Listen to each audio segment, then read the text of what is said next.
अस्सलामुअलैकुम। मैं हूं आपकी ऑनलाइन टीचर और वक्त है आपकी उर्दू क्लास का। बेटा, आज के हमारे लेक्चर का उन्वान है कवायद या ग्रामर। हर ज़बान के बेटा कुछ असूल और कवानीन होते हैं जिससे इस ज़बान को सही तौर से सीखा और इस्तेमाल किया जाता है। किसी भी ज़बान की अदायगी, इसके अल्फाज की दुरुस्त अदायगी, इसकी खूबसूरती को बरकरार रखने के लिए, इस ज़बान को समझने के लिए इन कवानीन पर अमल किया जाता है। इसी तरह उर्दू ज़बान के भी कुछ असूल हैं। इन असूलों को कवायद या ग्रामर कहा जाता है। तो उर्दू ग्रामर में आज का हमारा जो उन्वान है वो है कलमा की इक़साम।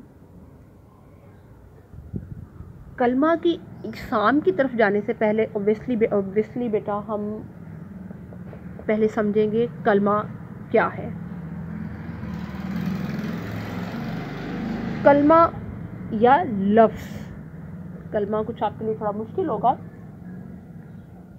ऐसा लफ्ज़ जो अकेला कोई ना कोई मायने देता है, इसे कलमा कहा जाता है।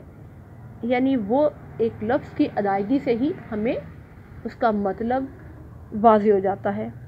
जैसे खाना, दाना, रोटी, कपड़ा वगैरह जो है, ये सब अल्फाज ये कलमा है, यानी कलमात कहा जाता है। और ये एक अल्फाज यानी एक लफ्ज़ जैसे खाना, पीना, मेल, झूठ, सच, ये सब चीज़ें इनका ये एक अल्फाज अपने अंदर एक वाज़ेह मतलब रखते हैं, वाज़ेह बात है इनमें। और महमल का मायनी है बेमायनी, यानी महमल अल्फाज को, यानी जिनका अकेले कोई मायनी नहीं होता, बल्कि ये मुख्तलिफ जो अल्फाज हैं इनसे मिलकर इनके मायने में ज़ोर पैदा करते हैं। जैसे खाना वाना, दाना दुनका, रोटी वोटी, कूड़ा कटकट वगैरह।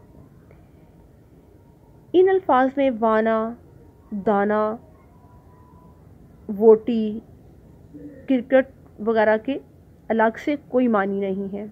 यानी अगर इन्हें अलग से पढ़ें तो इसके कोई वाज़ेह जो मायने हैं वो हमें नहीं मिलते।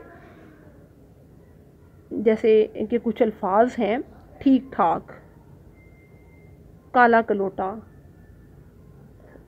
ठंडा ठार, मैल किचैल। अब ठीक इसकी तो समझ आती है ठाक क्या चीज़ है, भूत है, परीत क्या चीज़ है। काला कलोटा समझ नहीं आता, ये क्या है। यानी काला तो लफ्ज़ है, कलोटा क्या होगा, महमल। ठीक लफ्ज़ है, ठाक क्या है, महमल। ठंडा ठार, इसमें ठंडा कलमा है और ठार मुहमल है। इसी तरह भीड़ भाड़, इसमें भीड़ जो है वो लफ्ज़ है, बाड़ कलमा है और भाड़ जो है वो मुहमल होगा।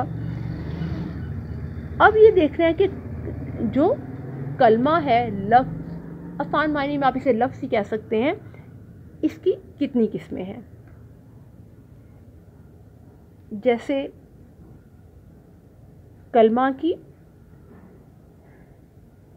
3 किस्में हैं, ये 3 तरह का होता है। अब स्टेप बाय स्टेप हम इन तीनों को समझेंगे। तो सबसे पहले है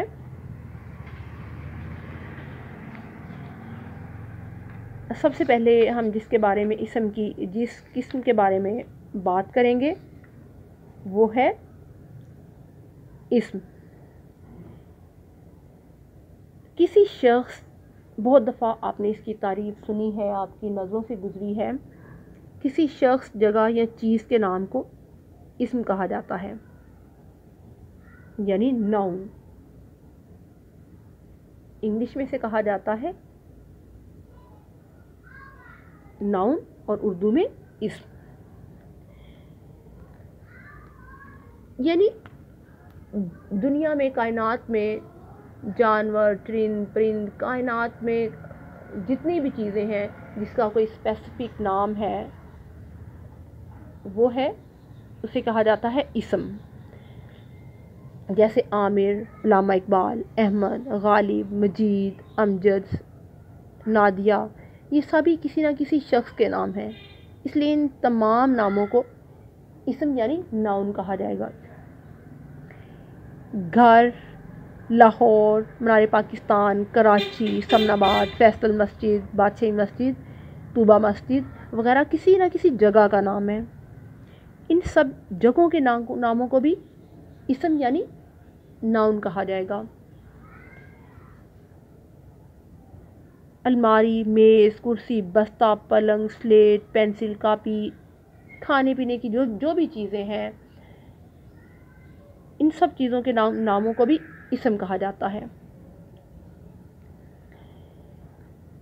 اب جیسے اگر یہ جملہ کچھ اس طرح سے ہوگا، مریم نے دودھ پی لیا ہے، اس میں مریم اور دودھ ہے وہ اسم ہے یعنی ناؤن ہے۔ مصطفیٰ ہاکی کھیل رہا ہے، اس میں مصطفیٰ اور ہاکی ناؤن ہے یعنی اسم ہے۔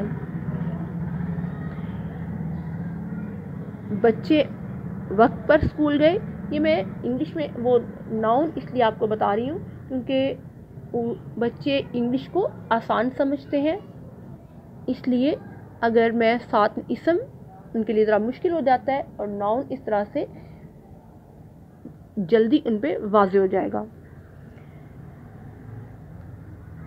جی، تو بات یہ سمجھ میں آئی ہمیں کہ دنیا میں ہر وہ چیز جس کا ایک واضح نام، اسپیسیفک نیمنگ ورڈ جو ہے، وہ انہیں اسم یعنی ناؤن کہا جاتا ہے۔ اور یہ کلمہ کی جو بنیادی قسم ہے۔ اسی طرح کلمہ کی 3 قسمیں ہیں: اسم، فعل اور حرف۔ آج کے اس لیکچر میں ہم نے بات کی اسم کے بارے میں۔ نیکسٹ لیکچر میں انشاءاللہ گرامر میں ہم اسم کی جو باقی 2 قسمیں ہیں، فعل اور حرف، اس پہ بات کریں گے۔ اب دیجیے اجازت، دعاؤں میں یاد رکھیے گا۔ اللہ نگہبان۔